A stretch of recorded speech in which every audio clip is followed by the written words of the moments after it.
نحمده ونصلي ونسلم على رسوله الكريم اما بعد فاعوذ بالله من الشيطان الرجيم بسم الله الرحمن الرحيم وعلى الذين يطيقونه فدية طعام مسكين صدق الله العظيم وصدق رسوله النبي الكريم الأمين۔ تمام سامعین ناظرین السلام علیکم ورحمۃ اللہ وبرکاتہ۔ جی ناظرین، آج ہم گفتگو کریں گے رمضان کے روزے کے فدیے کے احکام کے حوالے سے۔ اللہ تبارک و تعالیٰ نے قرآن مجید برہان رشید میں ارشاد فرمایا وَعَلَى الَّذِينَ يُطِيقُونَهُ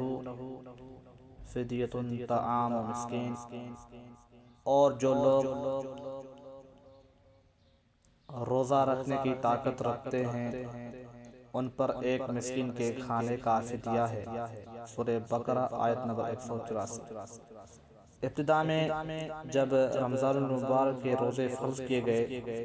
اس وقت دو اختیار تھے، ایک یہ کہ کوئی روزہ رکھ لے، دوسرا یہ کہ کوئی روزہ رکھنے کے بجائے فدیہ دے۔ لیکن بعد میں فدیہ کا یہ حکم صرف ان لوگوں کے لیے برقرار رکھا گیا جو روزہ رکھنے کی طاقت نہیں رکھتے۔ حضرت سلمہ بن عقوق رضی اللہ تعالی عنہ فرماتے ہیں کہ کننا فی رمضان علی عہد رسول اللہ صلی اللہ علیہ وسلم من شاء صام ومن شاء فافتدى بطعام مسکین حتی انزلت هذه الآیہ فمن شہد منکم الشہر فلیصمہ۔ مسلم شریف کی روایت۔ رسول خدا صلی اللہ علیہ وسلم کے زمانے میں رمضان المبارک میں ہم میں سے جو چاہے روزہ رکھتا اور جو چاہے روزہ نہ رکھتا،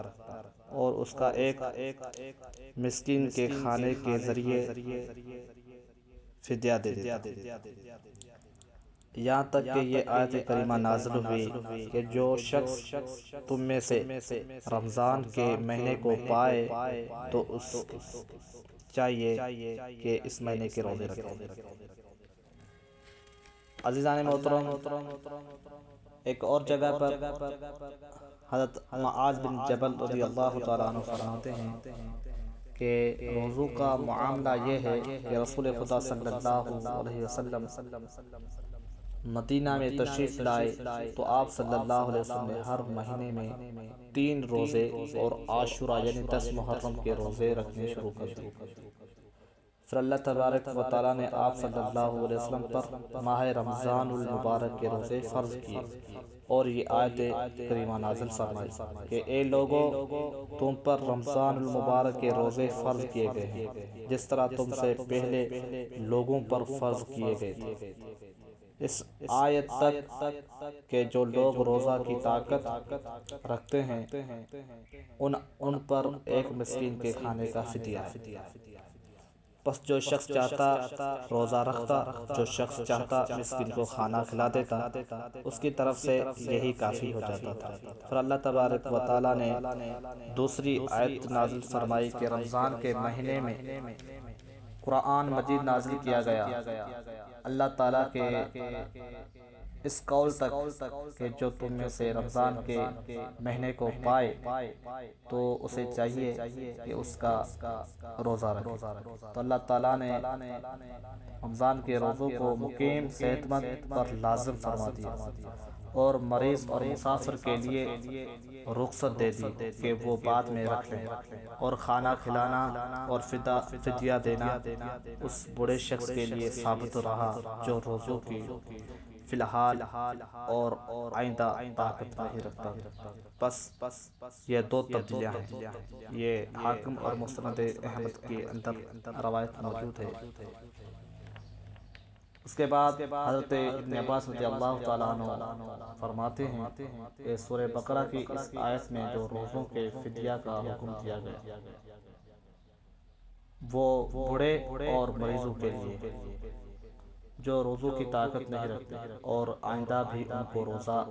رکھنے کی طاقت نہ ہو، لہٰذا یہ آیت منسوخ نہیں ہوئی، اس کا حکم اپنی حالت پر برقرار ہے۔ بہرحال جو کچھ بھی ہو، شریعت کا اصل حکم یہ ہے کہ روزے کا فدیہ دینے کی اجازت اسی بوڑھے یا بیمار شخص کو حاصل ہے جو نہ تو فی الحال روزہ رکھنے کی طاقت رکھتا ہو، نہ آئندہ اس روزے کو قضا کر کے رکھنے کی قدرت حاصل ہو۔ اب روزے کے فدیے کے سلسلے میں چند مسائل ملاحظہ فرمائیے۔ مسئلہ نمبر 1، جس مسلمان میں روزہ واجب ہونے کی شرائط پائی جائیں لیکن وہ کسی عذر کی وجہ سے روزہ رکھنے پر قادر نہ ہو تو اسے قدرت حاصل ہونے پر روزہ کی قضا کرنی چاہیے جیسا کہ پہلے گزرا۔ لیکن جس مسلمان کو آئندہ روزہ رکھنے کی بھی قدرت حاصل نہ ہو، مثلاً وہ اتنا بوڑھا ہے نہ تو اب روزہ رکھنے کی قدرت ہے اور نہ ہی آئندہ روزہ رکھنے کی قدرت حاصل ہونے کا ظاہری طور پر امکان ہے، یا مثلاً کسی کو ایسی بیماری لاحق ہے کہ اس میں روزہ رکھنے کی اسے قدرت حاصل نہیں اور اس بیماری کے آئندہ زائل و ختم ہونے کا بھی ظاہری طور پر امکان نہیں، تو ایسے مسلمان کو روزے کے بدلے میں فدیہ دینے کا حکم دیا گیا ہے۔ مسئلہ نمبر 2، بعض لوگ خاص طور پر مالدار ہوتے ہیں، امیر ہوتے ہیں، پیسے والے ہوتے ہیں، وہ روزے رکھنے کے بجائے اس کا فدیہ دیتے ہیں جبکہ ان کو روزہ رکھنے کی طاقت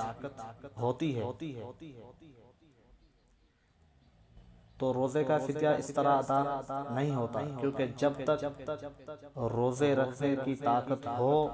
اس وقت تک فدیہ کی یہ ادائیگی معتبر نہیں، بلکہ ہر حال میں روزہ رکھنا ہی ضروری ہے۔